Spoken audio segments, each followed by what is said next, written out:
As Ready to Die is about to be released into alpha, or possibly already has been released before this video got published, I just wanted to make a video about the history and how Ready to Die became the first successful copy, quote unquote, of R2DA. Like and subscribe if you enjoy the video.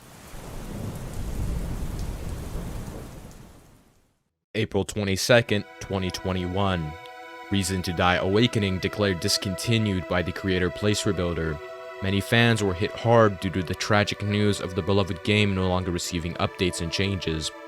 After the announcement was made, the player count only continued to drop as the players who didn't get the news would realize what had happened. Things only couldn't get worse as the few remaining players got news that the game would get deleted on the 28th of November 2022, their only reason for even being on Roblox gone. With the game being obsolete and deleted, the community had to move on to different games. Same with the YouTubers who made videos on R2DA. Most of the community moved on to criminality, which could be the reason why it's so toxic. Others moved on to different types of genres on Roblox, like the anime niche. Some, however, just quit Roblox entirely, as it was the only game they considered worthy of playing on the Roblox platform.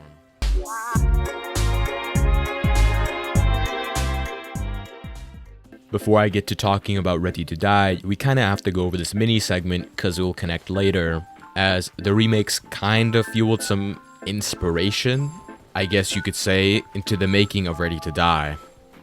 Do you know what the 6 stages are? You know, that chart that has been used in many memes?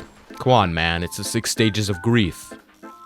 The R2DA player went through all of these coping with the deletion of R2DA, except that there were some who could not just let go, those who didn't go through stage 5 and stage 6. They went from depression back to denial and bargaining. This is live footage from a R2DA player coping. No, this can't be. R2DA can't be deleted. This isn't real. Oh, don't fret, young one. Look at these upcoming remakes called Reason for Death and Reason for Resurrection, and you get the gist of it.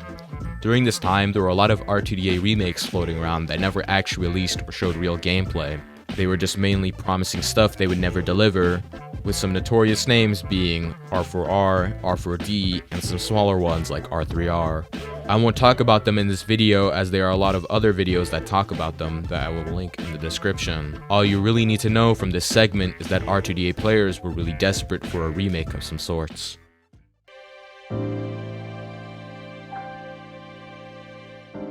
Ready to Die, or formerly Reason to Die Definitive Edition, first started development July 31st, 2022.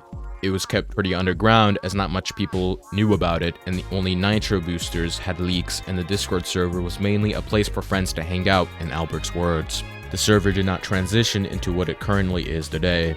Not much leaks or word came around about Reason to Die Awakening Definitive Edition until Albert posted a development video on the Lucis Studio channel that exploded like wildfire, in his words.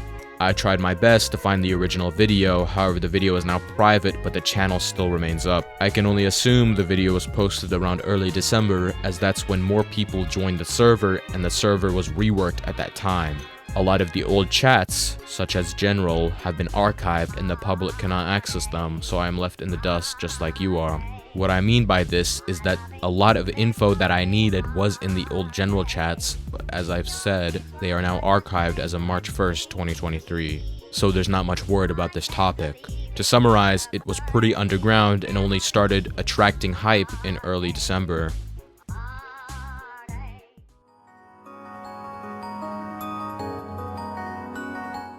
The first demo began on December 30th, 2022. The team finally released the game that they were working on for approximately 5 months, so here lies the question. In 5 months, what did they release with? Well, they released a bare-bones version of R2DA, but at least the game was playable. They also released with an event known as the Christmas 2022 event. Ironically, the boss was the Yeti from R2DA's 2015 winter event, and it was also its first event. There are many videos covering the release of the demo, so I will link them down below. Some notes to go with this is that it was a demo, so there weren't special infected or that many weapons. It was released to show the community that they can make a remaster or R2DA-like game, In verbatim, Albrecht also said that he started this project to get him into the medium of making games. Some final thoughts would be, it was a pretty successful demo, bringing tons of attraction in, and even old YouTubers that made content on R2DA tried the game, such as I'm Panda.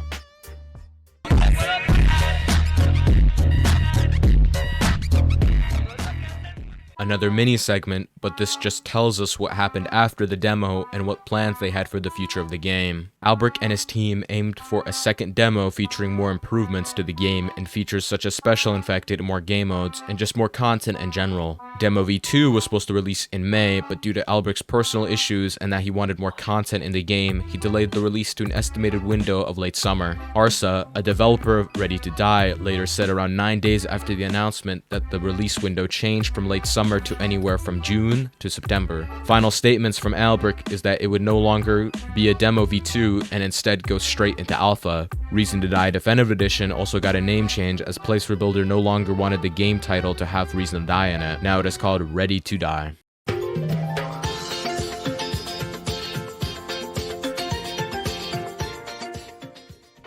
It's been 9 months after the release of the first demo, so another question to ask is what's new? Well, if you search on YouTube, you can see a literal series of leaks and last-minute leaks containing info from the devs and showcases. I'll link them all down below. Some big stuff they added are Special Infected, a whole arsenal of weapons, tons of maps, and a game mode. And this is just touching the surface of the content. You can check out all of it on the wiki linked below. Also, Albrecht actually went with a summer event even though he said he had no plans for it. And this isn't even all of it. Apparently, this is not all of the content as the devs could be hiding some waiting for us to see on release. An example would be the map such as Fox River Evacuation, as it just now got added to the wiki when it got leaked by a dev in the general channel.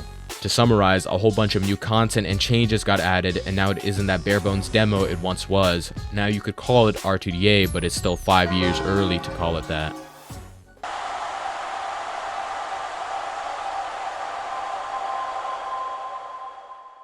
After approximately 13 months, the game will finally be released to the public as an alpha and will include everything mentioned on the wiki. I already said most of the stuff releasing in the last segment, so this won't take too long. A few delays here and there, such as the game being delayed from the 5th of September to the 11th, but said unlikely from the devs, and then no release date except that it will release before October.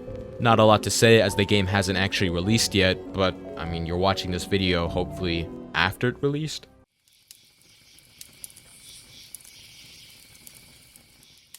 I'm pretty excited that this is one of the first R2DA-like games to actually release, and I hope Albrecht's career can thrive from this and that he can get a spot into the developing medium. I respect the work he has put into the game, even sacrificing his sleep for the game and community. I also can't forget the other developers' hard work, and I thank them too. I don't want to ramble for too long, but before you can go, all I can say is thank you for watching, and I hope you have a great time on the release of the game.